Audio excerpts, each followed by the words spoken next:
Welcome back to Real Community Talks, where we meet with micro-level influencers doing macro-level things. I'm your host, Matt DeSilva, and on today's episode, we have the man who's probably popping up frequently on your Instagram timeline, or you've probably heard him speak at an event or panel across the GTA. We have my guy, Mahfuz Chowdhury, on the show today. Mahfuz, thank you for coming out, sir. Matt, it is an absolute pleasure being here. Congratulations on the rollout of season 2, brother. Thank you. Appreciate that. It's exciting times. How was the time off? Restful. I mean, I was saying on episode 1, I'm like, you would think I'm gonna take this time off just to recuperate and replan.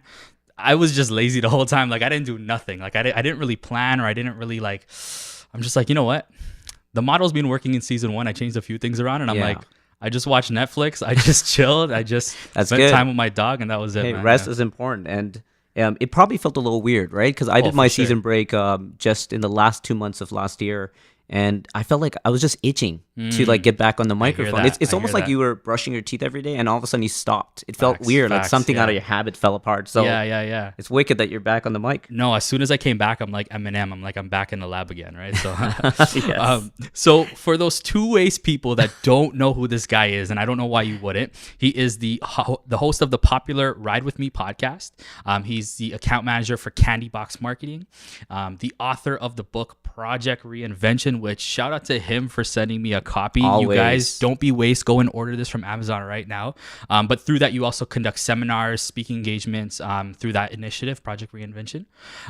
He was a student recruitment associate at Sheridan College. Graduated from Sheridan College in business admin marketing, where he has multiple features in various news outlets like Mississauga News, MSN News, Talent Egg, among others.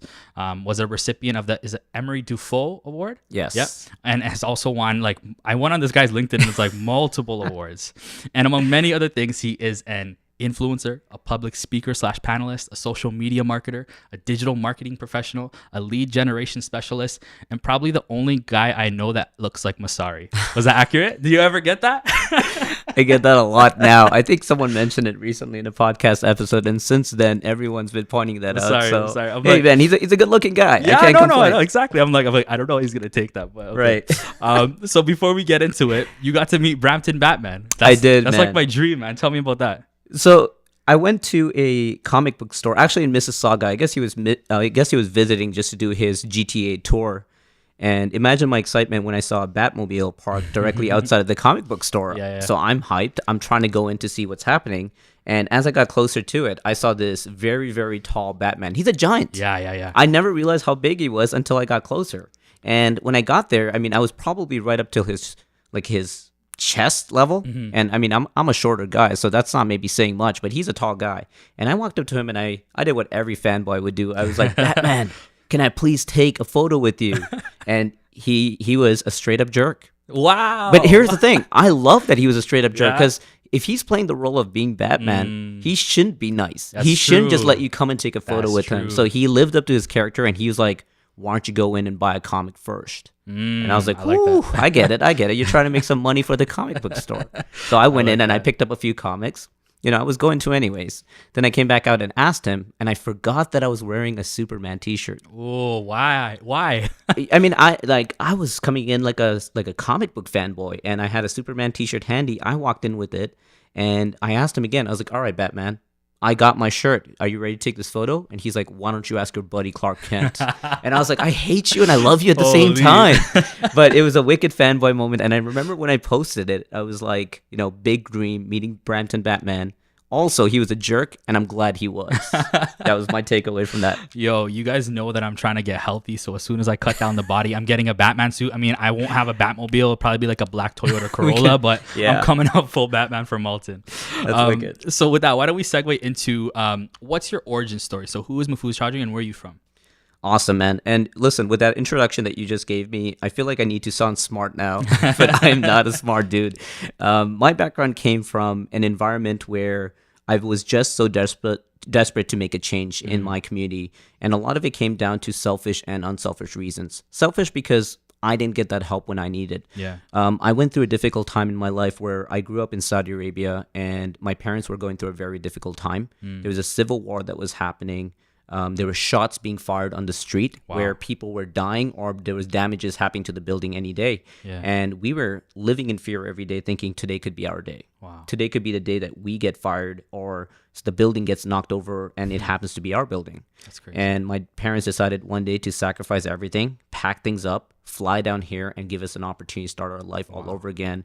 And I was a little kid, and I still remember it. Like, it's so vivid in my head.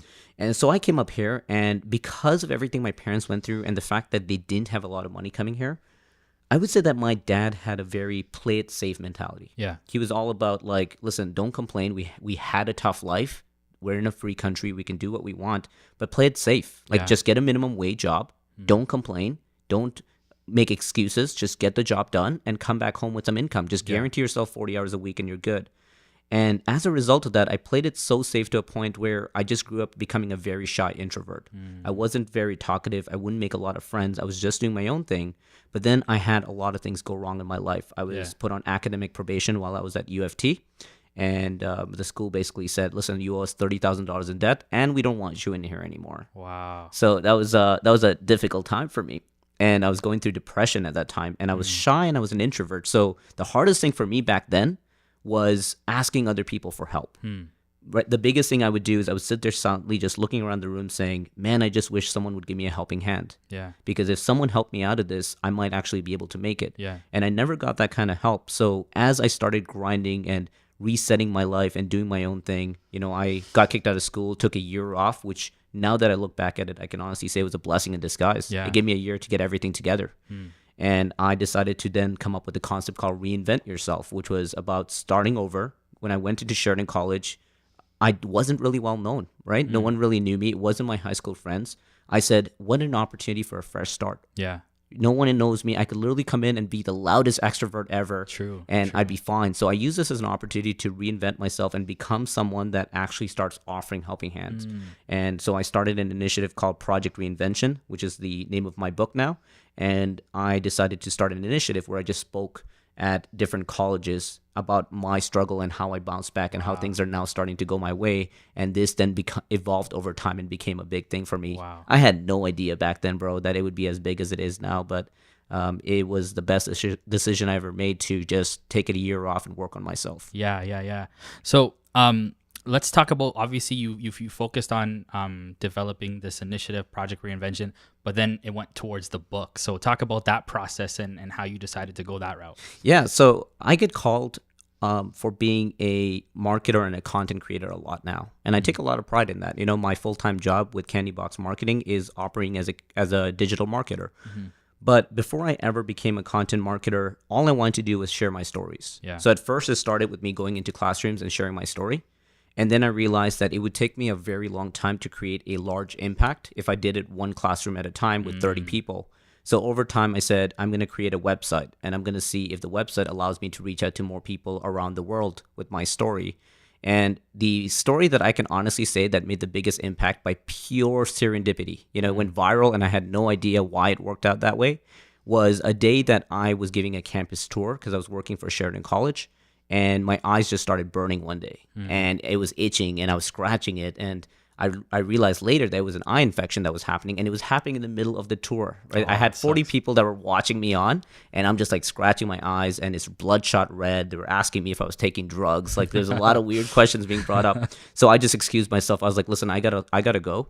I ran to the medical clinic at the campus, and I said, please help me because I think I'm going blind. Wow. And then my dad came and picked me up. I lost my eyesight for 2 days because I couldn't open my eyelids. And after my eyesight started recovering and I was just laying in my bed, I decided to open up my laptop and write a blog article and put it up on a website that I created for Project Reinvention.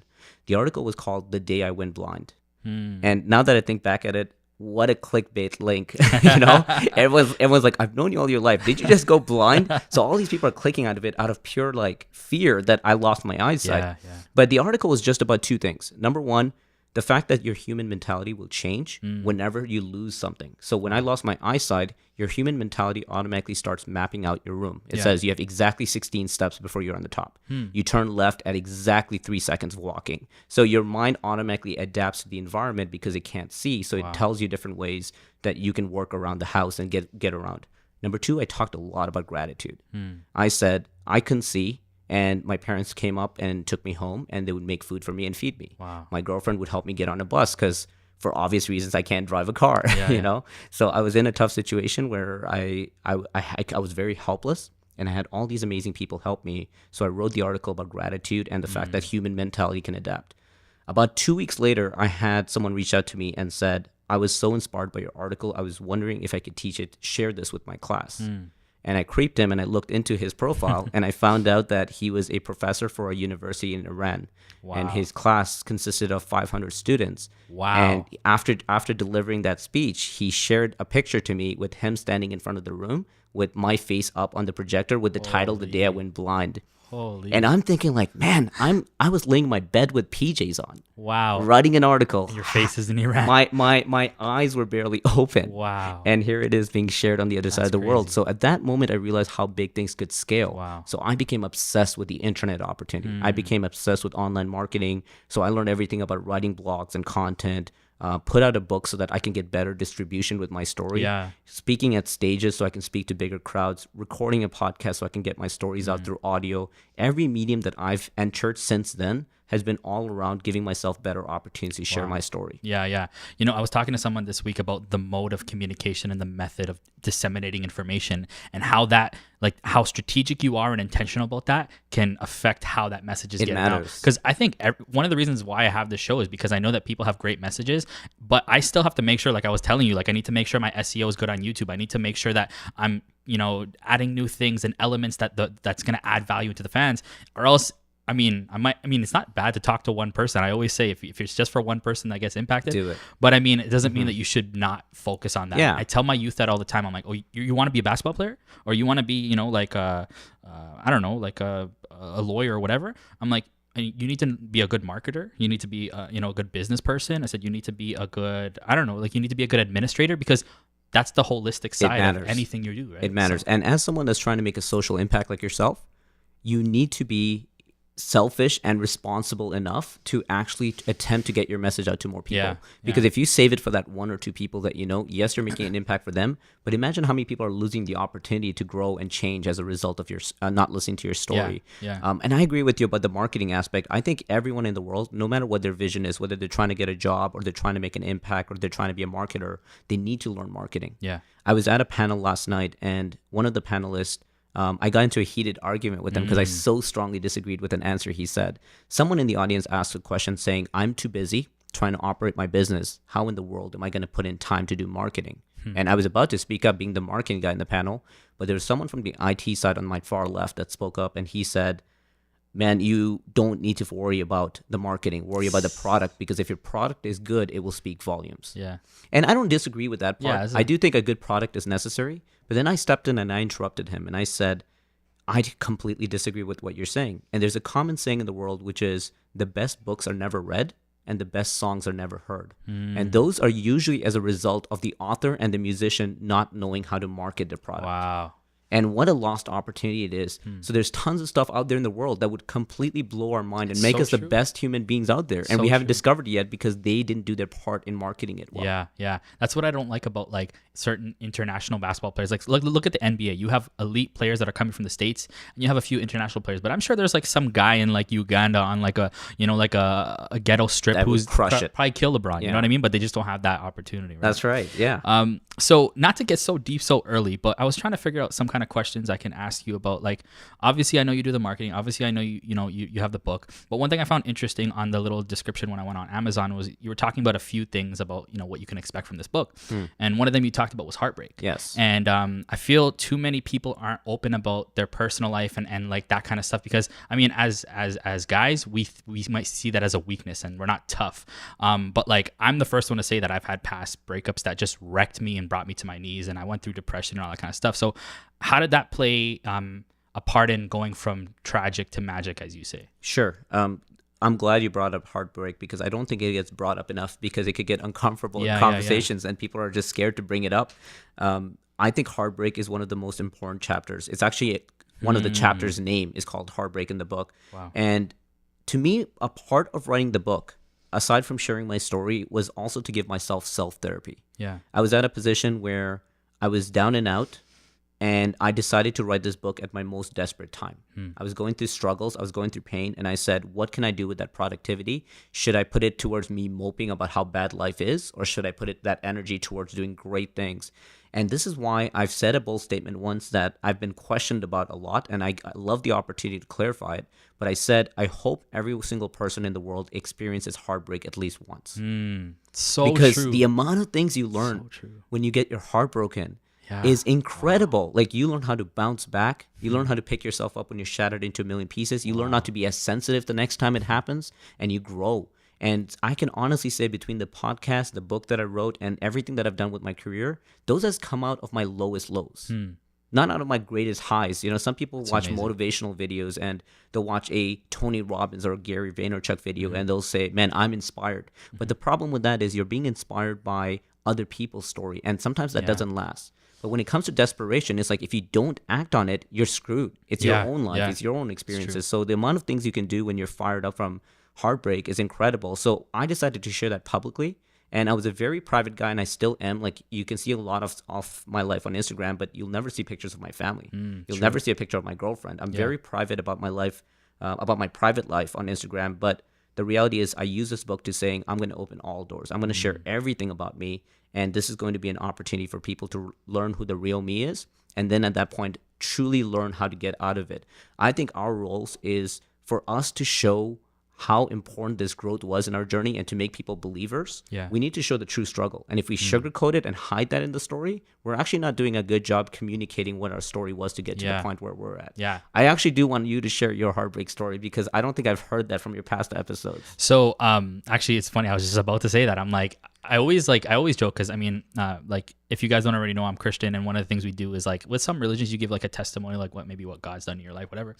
So like, there was this one night where it's like New Year's Eve at church, and then I'm getting up there, and like someone, was talking, like, man, I got out of drugs and this and that, and I'm like, yeah, I experienced a bad heartbreak. And it felt so lame to say that, because I'm just like, man, I don't have this glorified story where like my life was redeemed. And then, you know what? Someone came up to me after, and they're like someone who came from an international place came to our church, who was like a professional boxer, a professional athlete. They came up to me and they're like, I really needed to hear that. And like they're sponsored by all these things. You would think they would not like they wouldn't show that type of weak. And they're like, I needed to hear that. Like, I'm so glad that you had the, like, just like the confidence to even talk about that deep part of you. And you know what? I would always be like, like, me and my pastor talk about this all the time. Like it sucks that my biggest struggles in life were relationship failures. But at the same time too, when I went to this talk recently, it really hit. I think it was the most powerful thing that hit. I talked about, following your passions and purpose, and not identifying with your pain. And then like 2-3 girls came up to me after. They're like, I'm in year 2 of that, breakup now, and I'm still going through it. Like, how do you deal with it? And like they always love these stories I tell about like some of the crazy things that happened. But no, like I went through a few relationships. Went through one that I was almost in for 4 years. Person ended up getting married. Like 2 months after we broke up, it shattered me, because my whole identity was in this person. I was ready to like marry this person. There was an issue of culture and religion, and we just both broke it off. But yeah, like, I mean, I look back now and I'm like, I might have been bitter in that moment. I don't put really the blame on her. Like, we knew what we were getting into, right? We knew it was against the grain, and it just might not have worked. You somehow hoped it would pan out. Yeah, but oh man, like, I was in a hole. And I remember talking to one of my baseball coaches when I was just getting out of that, and he was telling me, he's like, it took me 3 years to get out of that. And I'm like, man, that's not going to happen for me. It took me about 2-3 years to get out of that, because my whole identity was in this person. Like, okay, I get a text, good morning, hey babe, I'm proud of you, this. So when all of your validity and identity is fed by one person, when that thing is and rid you're not of getting you, it anymore, where are you getting it? And I had to like recoup and be like, right now it's like, I love, like, Jody Ann says this on the first episode. She says, I love my own company. I love being with myself. I love taking care of myself. Like, even to the little things, like, not even just like combing my hair and brushing my teeth during that time. It's like take care of you, man. And then be whole. And I know this is repetitive, but people always say, don't go into relationships 50-50, go into 100-100, because a whole person and a whole person is just adding more instead of taking away. Love that. Right? So what was the best thing that came out of that? So you talked about how it's changed you because you've built a habit or a rhythm around that. And you said it took 3 years to bounce back, but when Yeah. you reflect back now, you're obviously in a much better place. Yeah. What are some good that came out of that relationship? I had experience, and Yeah. I have like actual lived experience, and it's like, I know you don't want to be that person that has like so much relationship lived experience, but Yeah. I mean, like, even just from an emotional aspect and just a relational aspect, like I learned how to just devote myself to someone and talk about the most deepest parts of me, and invest into their life and time, and use my skill sets to help them. And I'm like, you know what, I never thought about that. I don't always think about the positives that came out of it. I only look at how the pain helped me get to somewhere better. And I bet you'd never think about it that way when you're in that moment. When you're in the moment of pain and you're down and out, it's very difficult to see like, hey, what good comes out of this? Yeah. And things are good now. And I said I was fueled by the heartbreak. But as much as I could say that it just flourished and worked itself out, I did it out of bitterness first. I can honestly say my motivation at first was I wanted her to look back and regret ending this relationship. And I hear that. I wanted that day that she'll tap on Facebook and be like, crap, this guy's speaking at a Yes, stage. I know what you mean. I had know what that. you mean. But over the years, as I matured and it was part of my personal growth, I started thinking more about, man, she played a huge role in my growth. She helped me during those years in our relationship become a better person. Yeah. And the next person I end up dating as a result of it, she helped me grow into that person that the next person can love. That's amazing. And so I also think about it from that perspective. So I think it's hard to think about it from when a down and out situation, but there's so much growth that happens even out of a bad relationship. You also learn what you don't want and what you need to stay away from, as much as you learn how much it's helped you along the way. That's amazing. That's amazing. By the way, and I'm not surprised that people come up to you and tell you that I'm glad you shared that. It means a lot. There's a reason why when you look at TV sitcoms, it's the love shows that take off the most, right? True. Because people can relate with it. Everyone goes through heartbreaks and they need to hear a bit more about it. So I'm really glad you shared that part of your story. For sure. So we mentioned kind of Gary Vaynerchuk earlier, and I kind of see some like similar like Gary V vibes of the way that you run your Instagram, and not to say that you're like repeating him or anything. You have your own flavor and style, but like you're involving people in your process, which is something that he tries to do, like showing his meetings and stuff like that. But I know that like it can get exhausting at times, because for me, I'm not saying this is for you, but for me, sometimes I feel like I'm sharing all of this about me, but then it becomes very content driven and I have to have a schedule and post things like that. So like, how do you balance, like, I know you were talking about the private life, but then the social media, like the private Mahfuz and the social media, like, is it the same person? It's like, I'm not trying to say it isn't, but like for me, I always have trouble with that dichotomy, because I'm just like, all right, I want to be authentic online, but then I know sometimes certain things sell and sometimes certain things are better. People want to hear. How do you find that balance? I think you need to stick to your roots. I think you need to make sure that the messages that you are communicating is your truth. Yeah. And as long as it's your truth, you can approach it in many different ways, right? There's some days that I talk about personal growth. There's some days I talk about bouncing back from bad days. There's some days I just talk pure, here's a marketing advice that's working really well.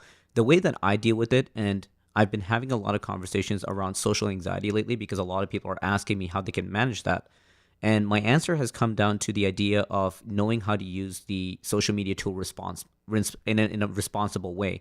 And this comes down to a few things. Number one, I make one post a day, and it seems like I do use it all the time. But one post a day takes me maybe 10 seconds, right?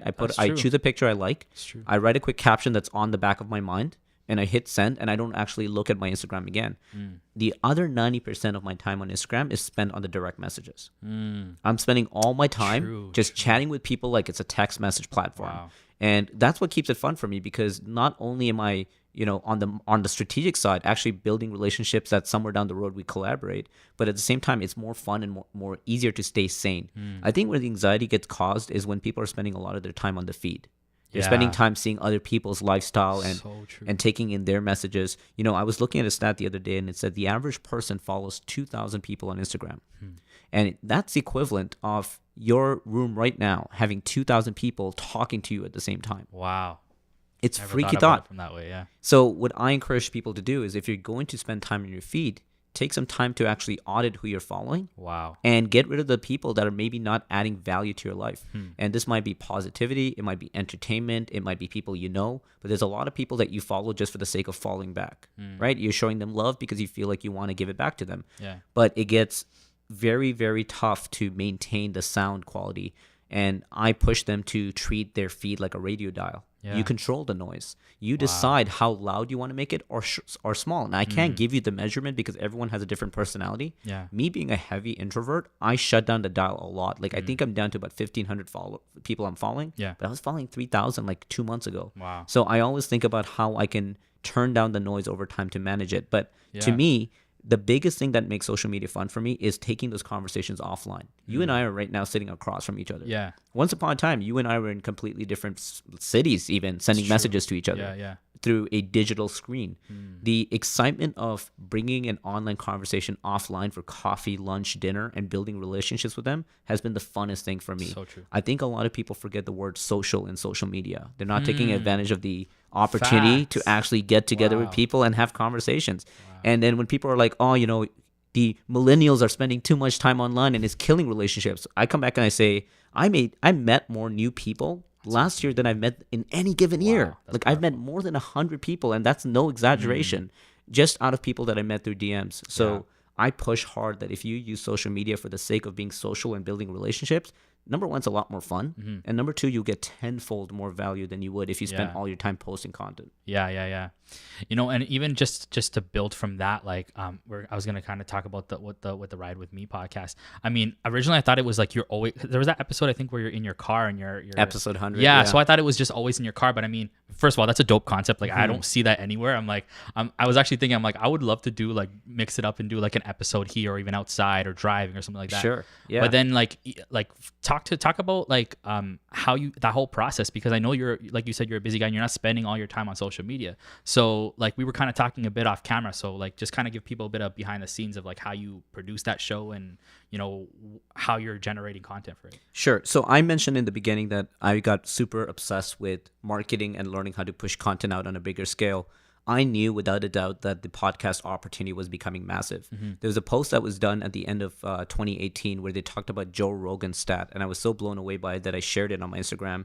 It was about the fact that Joe Rogan brought in about $150 million through 1.5 billion listeners around the world in 2018 with no middlemen. It's his money, and his only distribution is the producer that works with him. Yeah. So to me, I'm like, there is an opportunity out there. Now, I get it. Like, he's Joe Rogan, you know, UFC commentator, Fear Factor host, celebrity stand-up comedian. He's got his own thing going. But the fact that that opportunity exists, I knew without a doubt that this is a big opportunity to take. However, I also knew I was very busy, but I didn't want to miss the boat. So what I decided to do was ask myself, how do I make podcasting fit with my lifestyle rather than changing my lifestyle for the podcast? Yeah. And I realized, like probably most people that can relate, you get your best ideas while you're on the road. When I'm driving, I'm thinking of the best ideas. And even if you're like, man, I got to get home and write it down. By the time you get home and write it down, you're putting down a filtered version. That's so like true. You're trusting your memory to let you know what that thought was. So true. So you're almost running a diluted version of that idea. So I said, instead of me waiting to get home, why don't I just attach my phone to the dash, hit record whenever a thought comes to mind, and just freestyle. Wow. Just go into town. So most of my episodes are not interviewing people. It's more about me just openly sharing thoughts about something I either experienced that day or something that's just sitting in the back of my mind. Like we just talked about relationships. Yeah. You put like 10 ideas in my mind. I guarantee you there's going to be an episode where I'm reflecting back on what we just talked about. Wow. So those kind of things happen. To my surprise, you know, it wasn't a great quality podcast. It's my cell phone audio. It had a lot of background sound. Sometimes people would honk at me, you know, on the road. And sometimes, you know, I would be like stuttering and stumbling over my words because I'm trying to figure my thoughts out. To my surprise, that is what made the podcast so unique. Wow. People came back and said, I love the authenticity because you're putting it out in the rawest form. There's no editing. There's no music playing in the beginning or end. It's just going out there and it's live within 5 minutes after I shared that idea. Yeah. The episode I just released, it came out the day I recorded it. So it gives people an opportunity to listen to episodes on the spot of things that are happening. Sometimes I'll be at a Raptors game and I'll come back and like an hour after the Raptor games, I'm like, man, we just got crushed by the Houston Rockets. And they're like, that just happened. Yeah. Right? So like I have the opportunity to give real-time ideas. Wow. So that ended up becoming big. And I got a letter from Spotify last year, which was really eye-opening for me. I was about 97 episodes in, I think. And Spotify was like, we ranked you as a top 20 millennial podcast of 2018. Wow. And I was like, this is Spotify? Like, is this a prank? And that blew my mind. And there was something I shared on Instagram that week that I wanted to bring up specifically for this podcast because I can tell that you and I have something in common. There's 2 posts that I made over the last few months that you've shared them both, and they both have a common correlation between the two. And it made me realize that Matt must have a story there that I want you to bring up. It was the first story was a video that I shared, which was me and my friend Tim in the car. And we talked about the hustle of starting a podcast show. And I talked about how the first 30 or so episodes, I almost had no listeners. I think I said I had 5 listeners for about 30 episodes. Yeah. And in most cases, people would quit. They're like, 30 episodes I put out and no one's listening. Screw that. And I said, I'm just going to close my eyes and keep putting out episodes. And over time, it just skyrocketed and exponentially growth. And when I look back and I asked myself, why is it doing so well? I realized that people are going back to my archive. They're looking at my old episodes and they're saying there's value in the old episodes. So because I stayed focused on giving good value, even if it was for those 5 people, it made a difference. Then I posted one again later and I was like, I want you to engage. I wanted you to post quality content like you have 500,000 followers while engaging with them like you have 5. And you shared that. And I was like, that sounds like the same story. So I want to actually bring that to you because I want to hear what was it about those 2 posts specifically that relates to your podcast show, because your show is doing well. You're getting tons of listeners, even on the off season. So what was it about the grind that blends in well with that message that I shared? I think because of the nature of my career as a youth worker, you deal in one-on-ones. And there was a period of time when I was still doing my master's at York, and I'm sitting in the lobby counseling youth, and we'd have some good conversation. Like sometimes I'm not trying to like credit myself, but sometimes I'd give youth advice. I'm like, that was good. Like imagine if another youth could hear this, right? And I'm just like, I know that like, maybe out of 10 youth, 2 will come up to me, but the rest are just way too shy. They just don't feel like, that like they can trust me, or they feel like they don't want to be associated with that type of issue. And then I'm like, one time some kid came to talk to me and he's like, I don't feel like living anymore. And like, it took a while, but eventually it started working, and just the conversations that came out of that. And then I was at another meeting for a family member where they were kind of talking about the same thing about suicide. I'm like, wow, I'm privileged to hear this in a group of maybe 30 people. Imagine if 30 turned into 30,000, and imagine 300,000. And that's what I said. And I'm like, you know what? I'm just going to keep putting out content regardless if I have 1 person or 1 million people, because I know that one life can exponentially change and grow other people. And people think it's always about like, when you recycle, it's like, well, if no one else is recycling, why should I do that? And that mentality with people too, if 100,000 people are listening to it, why should I speak to them? So for me, like, I always believe, I was actually talking about it with my mom and my brother today. You should be, if not better, or the same person you are in your private life that you are in your public life. Because the private life is the real you. The private life is, the authentic you. And when you go outside and when you go on social media, you have the ability to show your highlights. You don't show your background, right? That's true. And that's why I wanted to start it. And I'm like, you know what? I was telling my boy John in the episode, like, this is mobile counseling. Like, we need to rethink, like I said, the modes of communication. And you know what? I always kind of get ticked off when people are like, kids are always on social media, right? Well, what are you doing to meet them in that space? Yes. What are you doing to try to adapt to their level of, memory retention, information retention, right? So for me, I don't care if only 200 people, like, what really like, kind of hit it home for me when I was just kind of in the early days of the show is when I got like 50 downloads from Uganda. Like, what? I got like 50 downloads from Uganda. Then I got from like, and I know that one of my friends actually is serving right now doing some missions work in Uganda. That's incredible. Probably showed it to a few people. What? And it spread. Do you know what episode it was that took off? Like, was it a Uganda related story? No, it wasn't. But I actually wanted her to come on the podcast, but she's so busy there that I can't even get her right now. Man, that's fantastic. But like when I saw that, and like even in the first week, I think I had collectively over like Instagram, YouTube, like in terms of the videos, I had like 24,000 views. That's amazing. And all I did was take 7 days and just like kind of just say, oh, I'm launching it. Here's the first episode. I sent people some links, and boom. Yeah. That's crazy. But you know what? It's that dedication and that ability to be the same person you are with those 10 that you are with the 10 million. That's right. Because I had to work hard, and I had to, without seeing the light at the end of the tunnel. But now that I did that, look how much it's grown. And Right? how many people you've impacted as a result true. of it. It's It true. matters. And you're so right. I mean, it's important to be consistent with your head down. Yeah. And it's the people that are always checking their numbers in the first week of starting any initiative that falls behind, because you can tell very quickly that they have a short-term win mentality. They're like, if I don't see the numbers, or if I don't get that sale, or if I don't benefit from it early, I'm just not going to do it. Yeah. Those are the people that never last. Yeah. You know, I love the intro that you gave for me in the beginning. And one of the things that you said was like, oh, you probably saw him in all these places.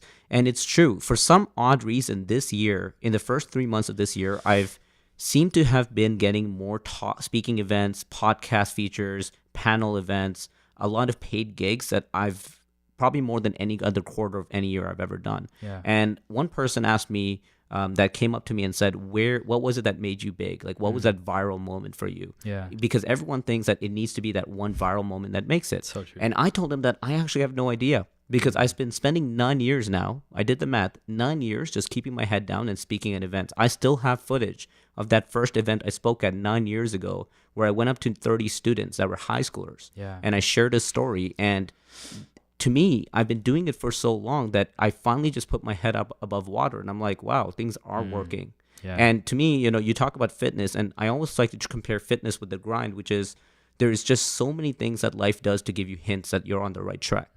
You know, in fitness, it's easier because you start seeing tone, you start seeing weight loss, the number on the scale is a little bit lower. Yeah. So things start panning out, and those are the hints that you're doing the right workouts. Yeah. In life, it's the same thing. You're going to get hints. Sometimes it's letters from people. Sometimes people come up to you and say, you impacted me. Things like those matter. And in my very first event, when I still didn't think this project reinvention thing would work, I thought it was just going to be a hobby. I thought it was just going to be a one event and I'm done. Yeah.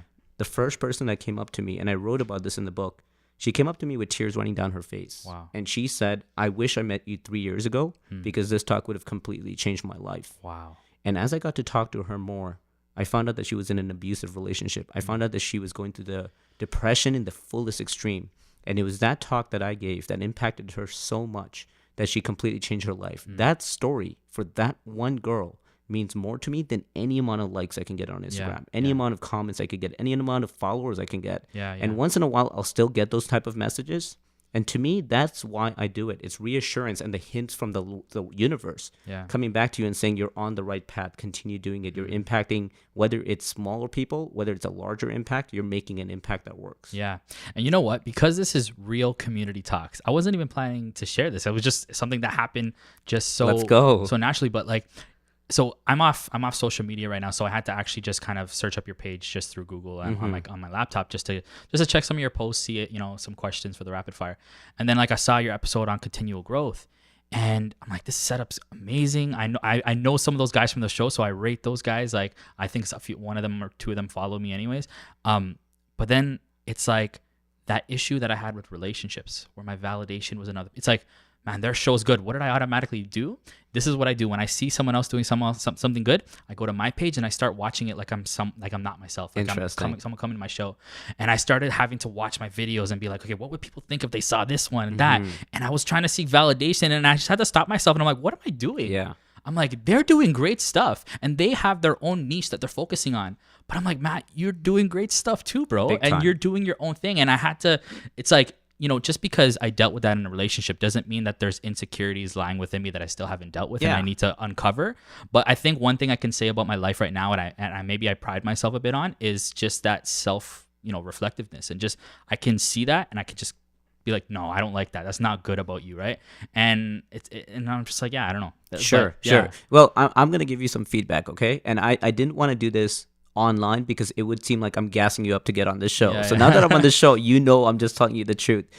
Number one, when I looked at your setup, you have such a great setup in the studio. In fact, you remember I was asking like, where is your professional studio at? Because it just looks so dope. Like it's such a great setup. Your videos was actually, I don't remember why it came across my feed the first time. Maybe it was through someone else shared it or maybe an ad. And I remember seeing it. And one of the things that I loved about this show more than anything else is you might be one of the most articulate hosts I've ever seen. The way that you share your stories, the way that you reflect on different moments in your life was instantly the most powerful thing that I saw, that I immediately followed you, and I've been keeping up with it.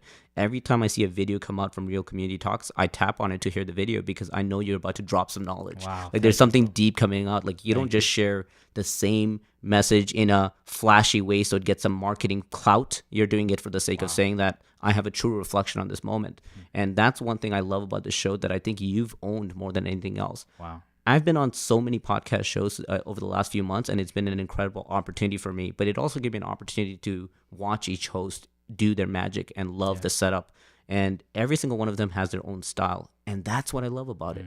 If you guys had similar styles, you know, shouts out to Buwanka and Continual Growth. But if you had the similar style as them or any of the other hosts like Raf, I would be like, I don't know if I want to watch these guys. They're the same thing. Why not just pick one or the other? So I follow every single one of you guys and subscribe to it. And your style of storytelling is unlike any other. And that's why I'm a big fan of the show. Wow.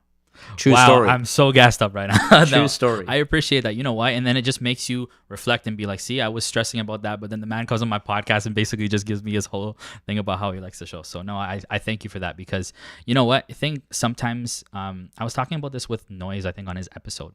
And I said, the flip side about that too is I know we don't need validation from people, but sometimes it's good to get validation from people. Sometimes it's good to hear how it impacted you, because we think we're doing nothing. And you know what kind of pisses me off? And I'm like, I get it, but there'll be people who will never like a video, right? Never share anything, never like subscribe. I know where this is going. They're watching your stories. They're watching your shows and your stories, and they're watching your show. And I'm just like, why don't you at least like it? Yeah. And like they'll send you a DM that they like. I'm like, bro, I need the numbers. No, I'm joking. Yeah. No, I even did an episode once where I think I went on like a 5-minute rant before the show even started. I was like, guys, I've been watching my analytics and I see that I have way more likes and views than I do subscribers. What the heck is going on? You're breaking my heart. So I had that moment too. I mean, there's just always going to be people that are watching for their own reasons. You know, some people are a bit more passive. It's like when a music video gets like 5 million views, but it only gets 30,000 comments. There's just a lot of passive users on it. And I accept that. You know, I was a shy introvert. And I remember when I would go out to conferences, there was a lot of people that would impact me, but I was too shy to tell them they made a difference in my life. Yeah. So when I speak, I'm already in the assumption that there's another Mahfuz in the audience. Yeah. And I know that Mahfuz will never come up and say what's up to me, but I'm just going to drop knowledge of my experience, hoping that it influences them in some way. The reality is 99.9% of the people that you impact will actually never come up and tell you impacted them. Wow. And you just need to accept that you're making your impact in society, where even if that one person comes up to you, you're right. You almost need that validation based on what I said earlier about the signs from life saying you're doing the right thing. Yeah. And what we do as a community, which is why I love the conversations around our community, is our community's job is almost to keep each other up, boost each other and gas each other and give them honest truth about what they're doing well. And Mississauga is just a rock star of a community. I've grown up here since I've come to this country, and I've been obsessed with it because I've literally been able to see the community grow. Yeah. You know, Aaron Mills Town Center now has a giant globe on top of it. Yeah. But the real OGs know that it used to be a clock tower once upon a time. Yeah. You know, I used to go out and, man, Aaron Mills Town Center was like the best date spot. Like I would take a girl there and you'd have a movie theater there, then you'd have a golf course, and then you'd have like the food court. So you're literally going for like dinner, movie, and a game. They're making it hard on us now. And now it's like, what are you gonna do? Tim Hortons and a walk in the park? Like, you know, you're running out of options. But I've seen that. I've saw the community grow in front of our eyes. Celebration Square right now at Square One, that didn't exist. We saw that actually being manufactured and put in, and construction happening around there. Yeah. So I have a saying that Mississauga is a collective contribution of the community. If you think about it, if the community wasn't doing their part, what would Mississauga look like? Yeah, like someone planted those trees that are there. Someone built and then constructed the condos and built homes. Someone started businesses around Mississauga to give people jobs. Someone out there threw events to celebrate the diversity and culture that we have. People are doing things in order to make what Mississauga is. So our community is awesome. We wouldn't have any of that if people had the selfish mindset of being the online person that's listening to your stuff and not acting on it. There's a lot of them out there, and you only need a few to know you're making a difference. So true. So one thing new that I wanted to ask this season, and I can't believe that I didn't really ask.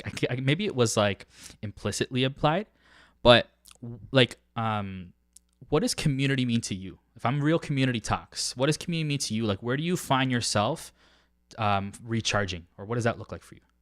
Awesome. This is a really good question, especially for your show. I think it makes sense. I think a big part of the community is the support system that you have surrounding you.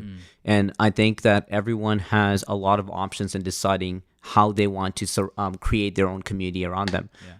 In pure serendipity, epic moment, perfect timing, my community started becoming a lot of podcasters and a lot of people in the marketing space that truly believe in positivity and growth.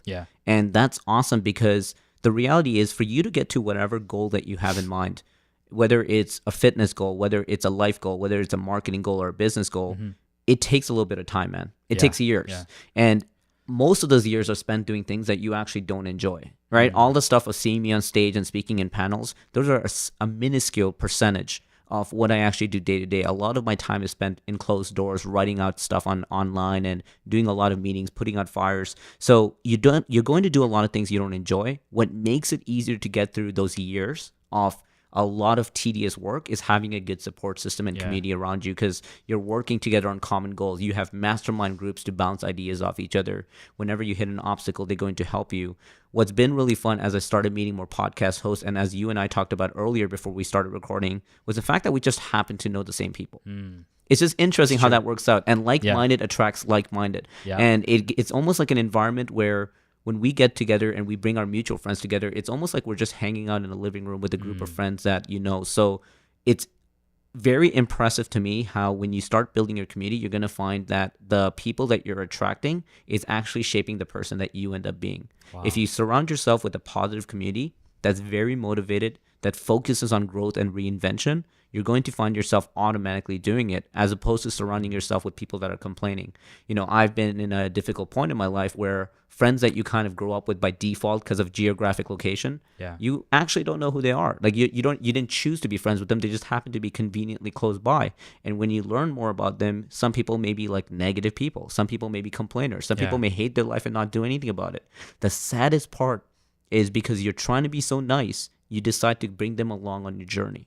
And that becomes part of your community. So you're bringing that into your lifestyle, that eventually you're going to get up one day and say, why am I not getting anything done? Why am I feeling lazy? Why am I just having the worst week ever? And then you look back and you realize very quickly that things like slacking and procrastination, it's addictive. It's like an addictive chemical. It's so true. Right? So when you spend time with those people, you pick it up. So a big encouragement, and it's a harsh truth. And when we're having real community talks, it's important to point out that you got to cut ties and burn bridges if it means moving ahead. And it's selfish and unselfish. It's selfish because you got to do it for yourself. It's unselfish because the community out there needs you to make your contribution and help them as well. Yeah. Wow, that was powerful.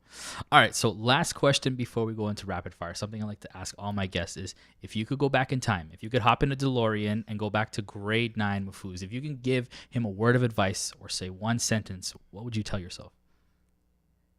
Knowing what I know now, I would tell him that it will be okay. And I think he needs to hear that, because grade 9 Mahfuz, right up till first year university Mahfuz, was in days where he wanted to give up on life.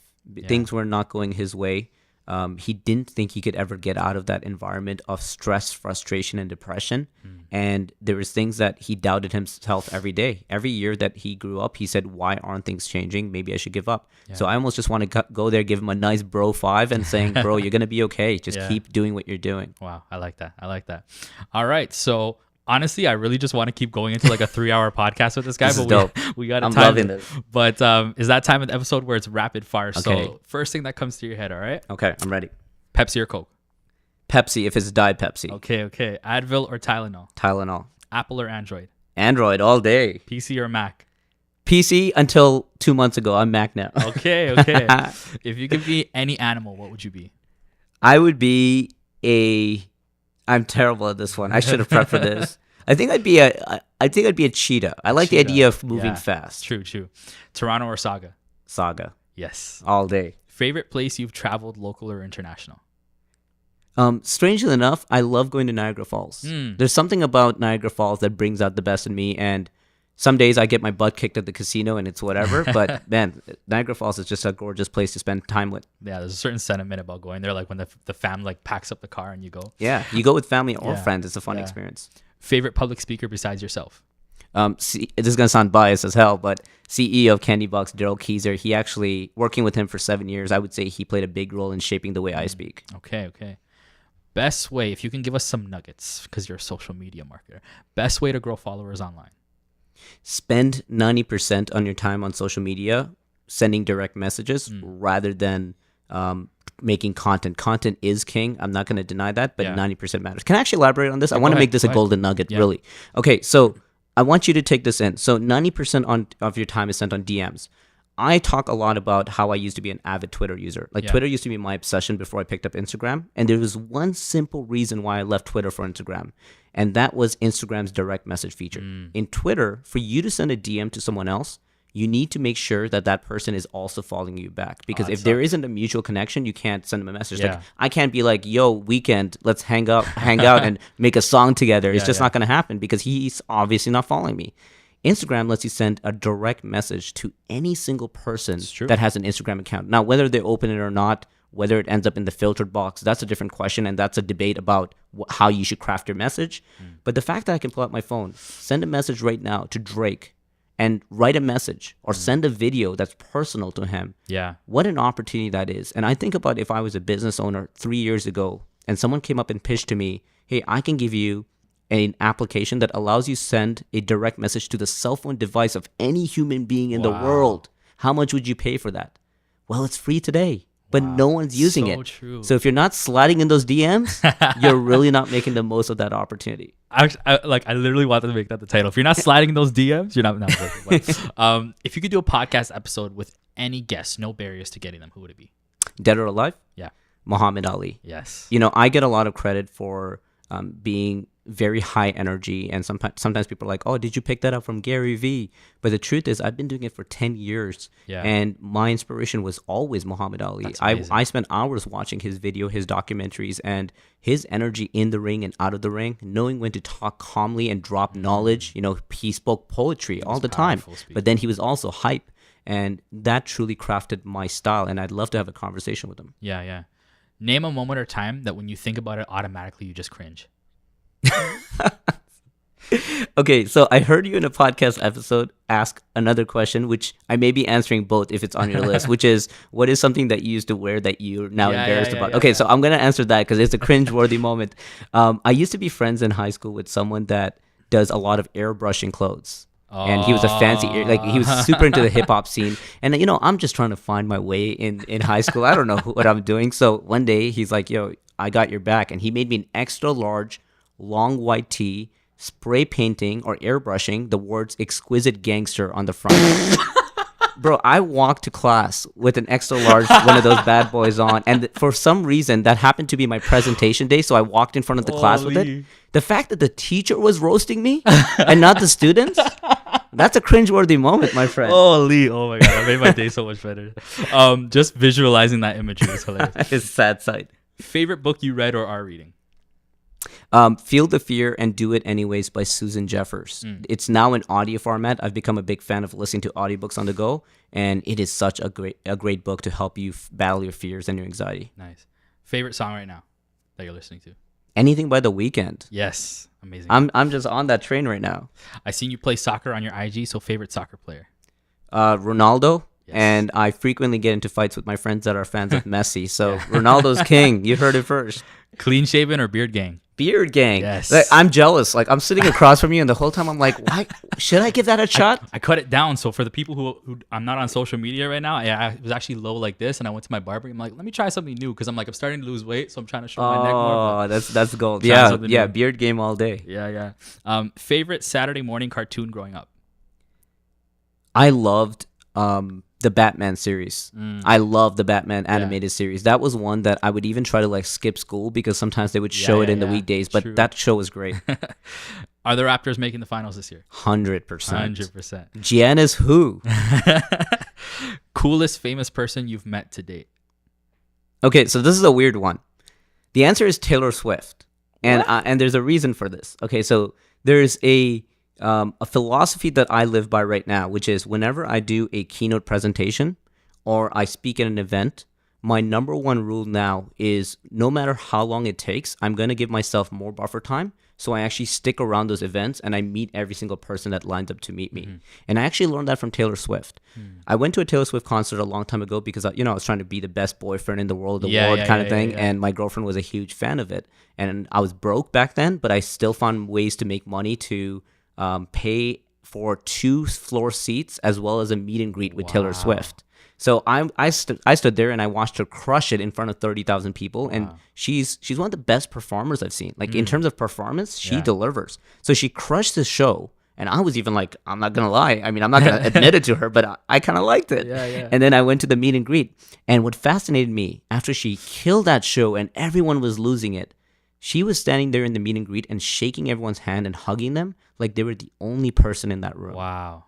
She wasn't treating them like a fan. She was treating them like they were best friends. And that forever stuck with me as a philosophy of, if Taylor Swift could do it with her fame, her busyness, what the heck is our excuse? Why do we think we're too cool to speak and drop the mic and walk off stage? So I spend time with my people just as much, and I have that same rule. Whenever someone's lining up, no matter if there's 30 people behind them, I'm not going to rush that person. I'm going to spend as much time like they're the only person in that room. Yeah. All right. So candy box marketing, right? All right. What 3 candies are a must in your arsenal? If you don't have M&M peanuts available in your office, we're not going to get along. Like that's a big deal. That has become my obsession. Number 2, Aero. Aero is a big one.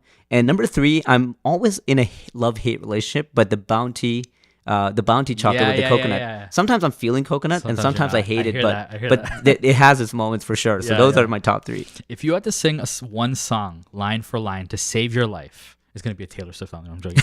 What song would that be? It would definitely be Eminem's Superman. Okay. And the reason for that is, I'm the kind of guy who can't sing if my life depended on it. So whenever I would go to karaoke bars with my friends, even though everyone is going up and singing like their favorite country songs, I would ruin their night. I would go up there and start rapping Eminem Superman. And if anyone knows the lyrics, that's probably not the best song to sing in a country club environment. Yeah.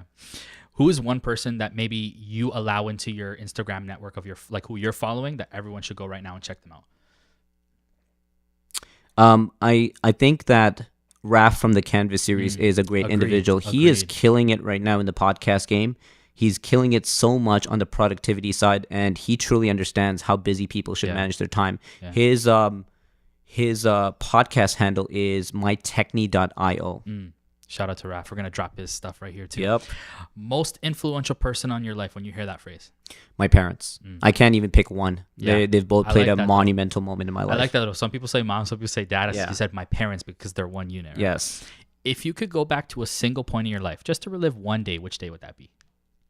I would say my book launch. My book launch event was a great moment in my life because it was the realization that all the time and effort I put into the challenge of compressing your life story and lessons into one book and packaging it, and then you have a sold out crowd coming up and buying it and reading it and saying it was awesome. I think that's a big deal for me in my life. So that's a highlight I would love to recap again.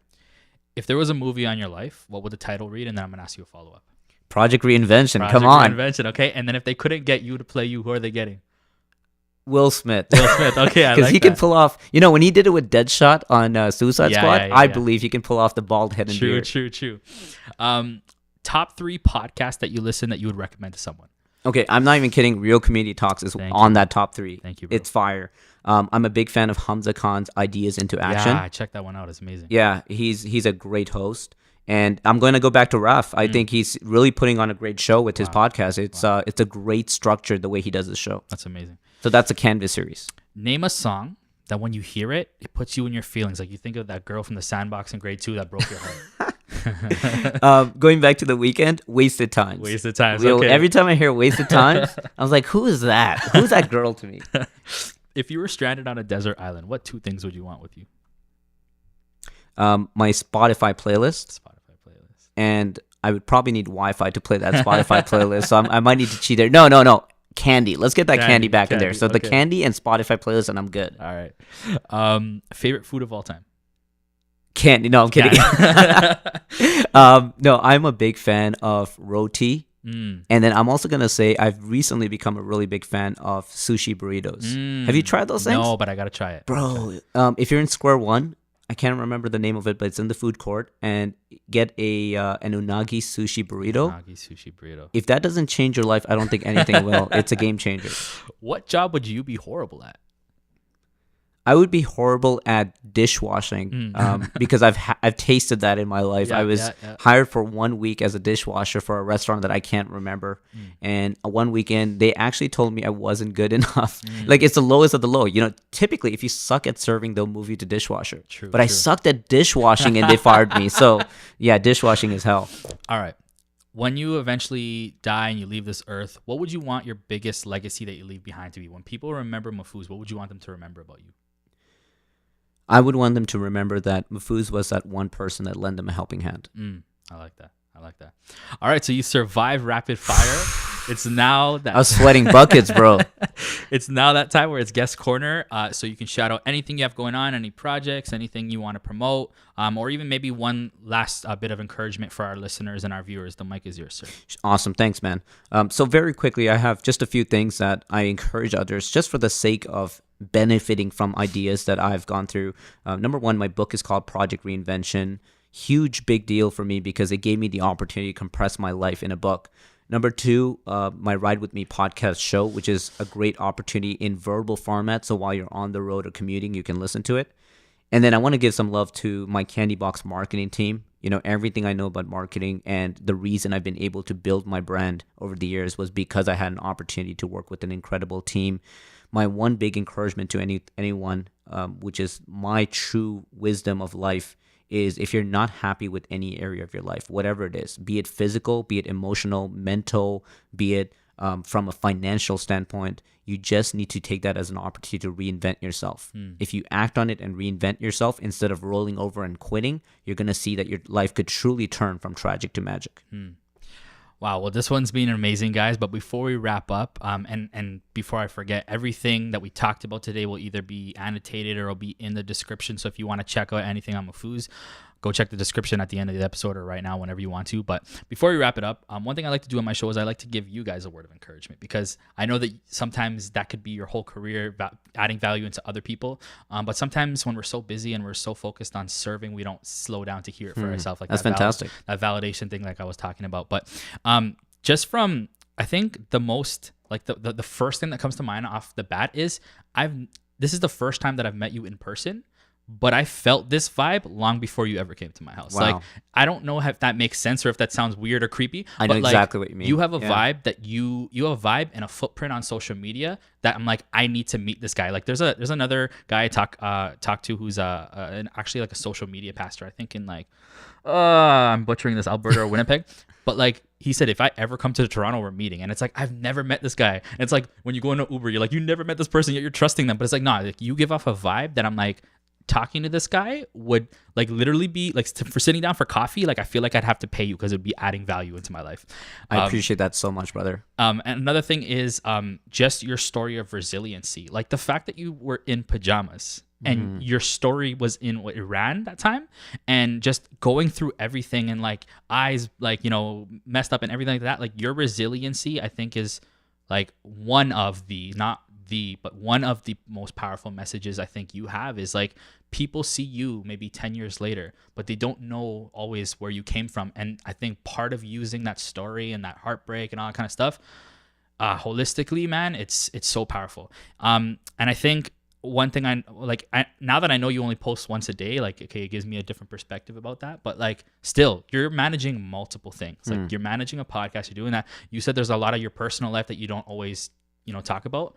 But like, you know, people are being blessed and their lives are being changed by the way that you labor. Sometimes probably having late nights, sometimes probably missing out on certain personal commitments. But, you know, you offering up your life as an example is like, to me, like I could sit in an office. I can do this. I could do that. But for me, I like being out there in the field doing that work. And I feel like you exemplify that entirely. And okay, I don't want to ask your age, but you seem like a younger guy. I turned 33 on March. Your wisdom and your level of wisdom, especially being a younger guy, is like unseen right now in my direct circle and online. Wow. Like the way that you talk, and it's not that you're a great speaker. Thank you. Like let's put that out there. You can speak and you don't have to like probably come super prepared. It just flows. And it's not like you're just repeating some things. Like with me, sometimes I might say the same things and the same concepts, but the way you're able to look at a situation and immediately come up with wisdom is a very rare thing. And I'm not saying wisdom is with just age. Wisdom is life experience, right? But bro, like I can't even imagine what your wisdom's gonna be like at 70 years old when you've lived a little more. Yeah. Right now, bro, like I feel like I'm talking, like don't take this in the wrong way. I feel like I'm talking to like a 90-year-old guy who's lived like a full life already. And that is a skill set that I rate more so than just like, oh, you know, I have a million followers. Nah, like you've lived life and you can just bless people with that. Wow. So Matt, I'm speechless. That means the world to me, brother. Thank you. no problem, man. All right, so that's it for our show today. If you guys want to check out everything Mahfuz has going on, don't be waste. You better check it out. But I'm so glad to watch you from the sidelines, and I just want to see you continually kill it. So this is us signing out. Peace.